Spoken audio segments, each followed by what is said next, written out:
Hello, this is Mr. Huber. In this lesson, we're going to learn about writing linear equations in slope-intercept form. Now recall, slope-intercept form is called that because it uses the slope and the y-intercept for that form of the linear equation. M is our slope, B is our y-intercept. So to be able to write this equation, there's two pieces of information we're going to need, the slope and the y-intercept. Right? So like straight slope-intercept form, we need the slope and the intercept. If we have those pieces of information, great. Sometimes we might have to do some work to find out a slope or a y-intercept. So we'll see some different situations here. But keep in mind, slope and y-intercept, and that y-intercept, that's your starting amount. Right? The y-intercept will always be when the input, the x value, is 0. So if we see our first example here, if we're going to write an equation of a line in slope-intercept form, in this problem we're given a slope of 4 and a y-intercept of 7. So we're just going to plug them in here for the slope and the y-intercept. And our equation would look like this. Y equals 4x minus 7. Right? And we have a negative y-intercept, right? A negative 7. Instead of writing plus negative 7, we just write it as minus 7. So this is slope-intercept form. Y equals 4x minus 7. In this next problem, we're given a graph. So we need the slope and the y-intercept. We can read the y-intercept right here. Right, the y-intercept is the point where the graph crosses the y-axis. It's the y value when x is 0. So we have a y-intercept of negative 5. So the other thing we would need is the slope. So to find the slope, we can count the rise and the run on this graph. The rise, it goes up 4, and the run over 3. So it's a positive 4 and positive 3. So our equation is going to be y equals slope 4 over 3, x minus 5. Y equals 4 over 3x minus 5. Our slope is 4 over 3. Our y-intercept is negative 5. We've got our equation in slope-intercept form. Another way we might be given information is just 2 points. So when we have these 2 points, again, we need the slope and the y-intercept. Well, again, y-intercept is the y value when x is 0. So we've got our b value, but we don't have our slope. We don't have a graph to count it on, but we can calculate slope by doing y2 minus y1 over x2 minus x1, or rise over run. So our slope here is going to be negative 5 minus negative 1 over 0 minus negative 6. So when you're subtracting a negative, that's like adding, right? This right here is like adding 1, negative 5 plus 1. So that's going to be negative 4 over 6. We can simplify that to negative 2 over 3. So our equation now is going to be y equals negative 2 over 3x minus 5. And that's our slope-intercept form. Because we have our slope now in place of the m, don't forget the negative sign, and our y-intercept, the b value, which is the negative 5. So you're going to write slope-intercept form. We need two pieces of information, the slope and the y-intercept. When you have those, you plug them in for the m and the b. When we talk function notation, right, that's another way information can be given to us, but this really isn't much different than the last problem. This is a coordinate, an ordered pair. It's an x value of 0 and a y value of negative 2.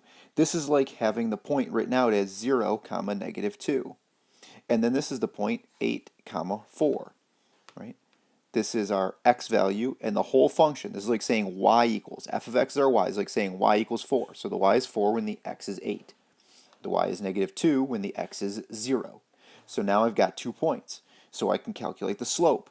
To find the slope, I'm going to do 4 minus negative 2 over 8 minus 0.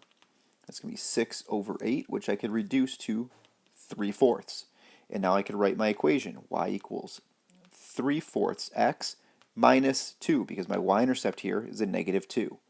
Right? So now I've got my slope-intercept form for the equation of the line that would go through that. And if I wanted to write it in function notation, it wouldn't be that different. I'd have an f of x instead of the y. 3/4 x minus 2. So function notation, right? F of x is the same thing as y. And so we can write the equations in y equals or f of x equals form.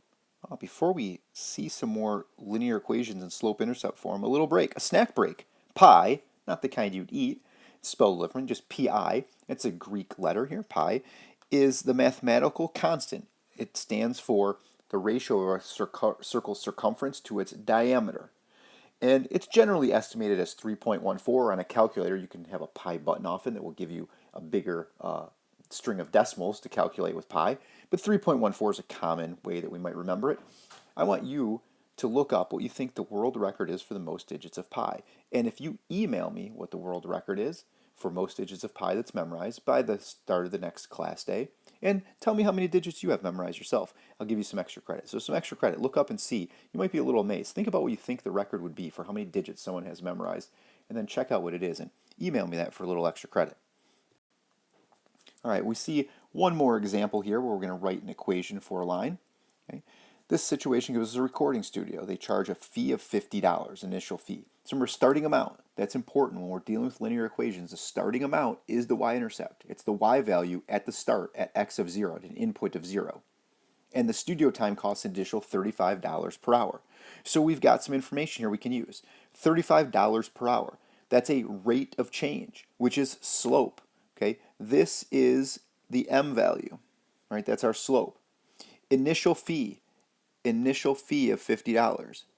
That's our b value, right? When we write a linear equation, we need the slope and the y-intercept. And the rate of change is our slope. The y-intercept is our starting value. So for part A here, we can write the equation. Y equals 35x plus 50. Okay, where y is total cost and x is hours of recording. Right? Always define our variables, and you might want to, you could use h for hours recording or t since it's an amount of time. Okay, you can use different letters, that's fine. Just define them so we know here if we're using y and x what the y and the x stand for. We can use c for the cost or t for a total cost instead of y. That doesn't matter. Just make sure you define your variables so people know when they see the x, what is it representing in this particular situation. Okay, so now we've got our equation written. This is our total cost as a function of studio time, as a function of time. Y is a function of x. The cost is a function of the recording time. And now for part B, we can use this equation. So for part B, to use this equation, we're going to find the total cost for recording an album that takes 10 hours of studio time. So for part B, our total cost is going to be 35 times 10 plus 50. 10 hours of studio time, right? That's our hours of studio time. That's our x value. So we plug it in here for x.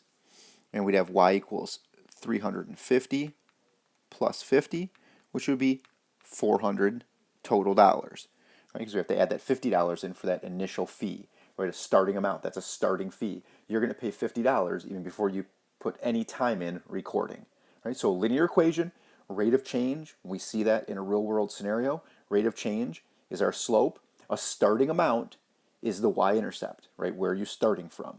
So keep in mind y equals mx plus b. We've got our m slope, our b our y-intercept. That's why it's called slope-intercept form. So to write an equation in slope-intercept form, you need the slope and plug that in for m, and the y-intercept and plug that in for b.